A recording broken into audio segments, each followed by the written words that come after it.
Good morning, students. Today in this class, we are going to learning about the significance of principles of management. From this topic, you can expect that 4 marks for the final examination. Before going to the learning about the significance of principles of management, just will glance about that what we have learned in the previous classes. In previous class, we have learned nature or principles of management. How many other nature or principles of management? This topic also you can expect for 4 marks. What are the natures? Universal applicability, general guidelines, formed by practice and experimentation, flexible, mainly behavioral, cause and effect relationship, contingent. Once again, we'll just understand that nature of principles of management. First one, universal applicability. I already explained in the yesterday class. This principles of management we can apply in all types of organization. It does not matter about that only the big organization or only the small organization. This principle we can apply in all types of organization, like small or a big or a large, even in that public sector or a private sector or a manufacturing sector or a service sector. That means this principles of management we can apply in all types of organization. And point number 2, general guidelines. I already told you that given an example of best example, they have the 2 teachers in a school, but their personality and teaching method is a totally different. Why? Because of the school may issue the guidelines, that guidelines should follow that by all the teachers, and that time the total environment will be changed. This is called general guidelines. Once again, I'll repeat. General guidelines is nothing but it is the guideline to action, but it does not give a ready-made solution to the problem. And point number 3, formed by practice and experimentation. This principle, it is not only framed for the sake of managers or sake of workers. This principle has been observed. Before that they have observed, after observed they have experimented, after experimented they have practicing in the management. These principles of management, it helping a lot to the managers to achieve organizational goal. And fourth one, flexible. Flexible is nothing but it is not a difficult or it is not rigid in the nature. That means whenever we want, we can modify it according to our situation. Once again, I'll repeat, flexible. That means principles of management are not rigid in the nature. We can change, or a manager can change according to his situation. And point number 5, mainly behavior in nature. That means this principles of management, it focused or it affected to the human beings. And next, 6th one, cause and effect relationship. That means cause and effect relationship is nothing but it can apply after applying what is the result. That means it is called cause and effect relationship. And 7th point, contingent. Contingent is nothing but suppose this principle we can apply in a particular situation. Suppose the worker is not doing the work properly, we should not give a correct salary or a proper salary. If the worker has a working well in an organization, we have to provide a very good salary for them. It is called contingent. I think all of you understood. Once again, we'll just glance about the principles of management. First one is universal applicability. Second one, general guidelines. Point number 3, formed by practice and experimentation.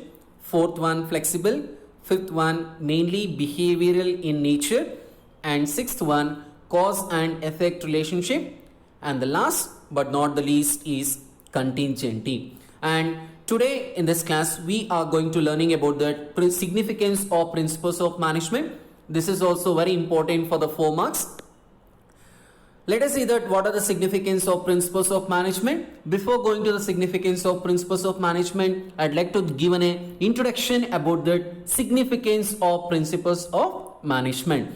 That means this principles of management, it's very useful for the managerial behavior, and this principle influencing the managerial practices. And also, if anything problem, that mean a present, this present in the future it can solve. Understood?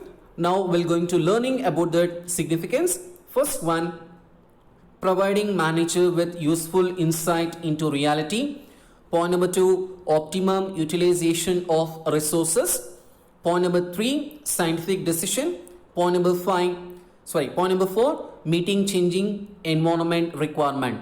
Here I have given only the 4 points for the 4 marks, but in the textbook, point number 5, we have the fulfilling social responsibility, and last point, management, training, education and research. Okay, now we'll discuss in detail.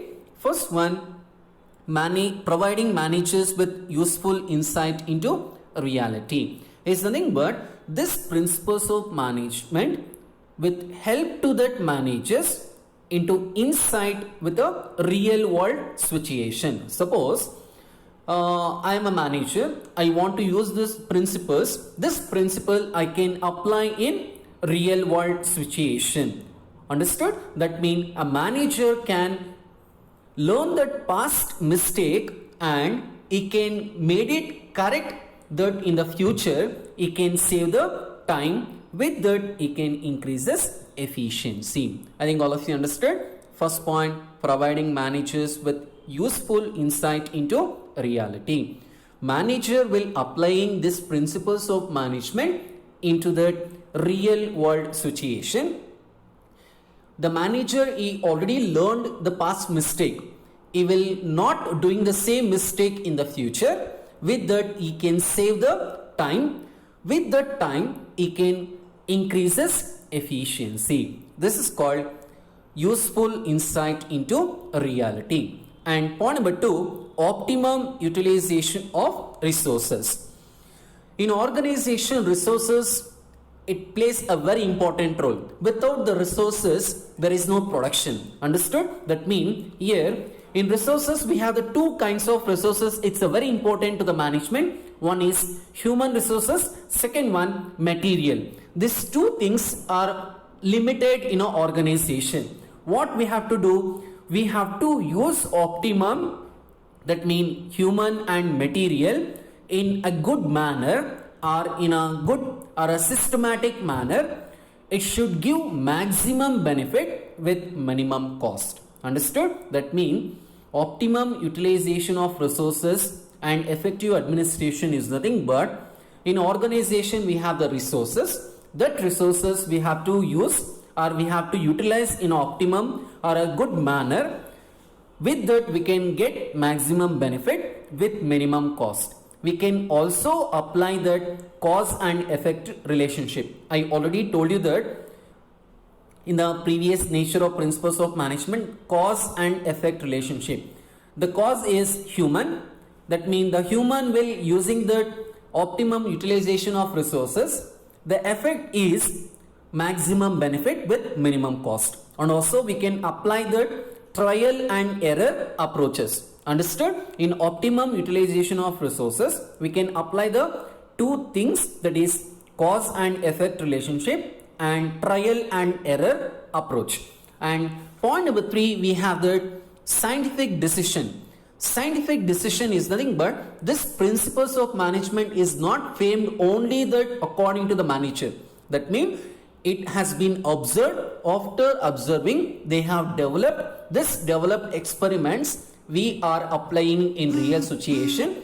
That real situation which gives a very more benefit to the organization. This is called scientific decisions. And 4th point, meeting changing environment requirement.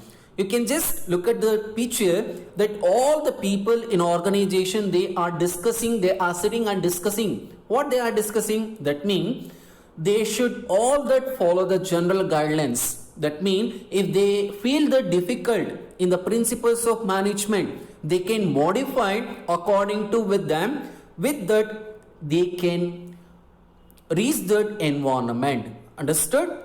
And also I have given the example of school. That means all the students, they are not doing the homework.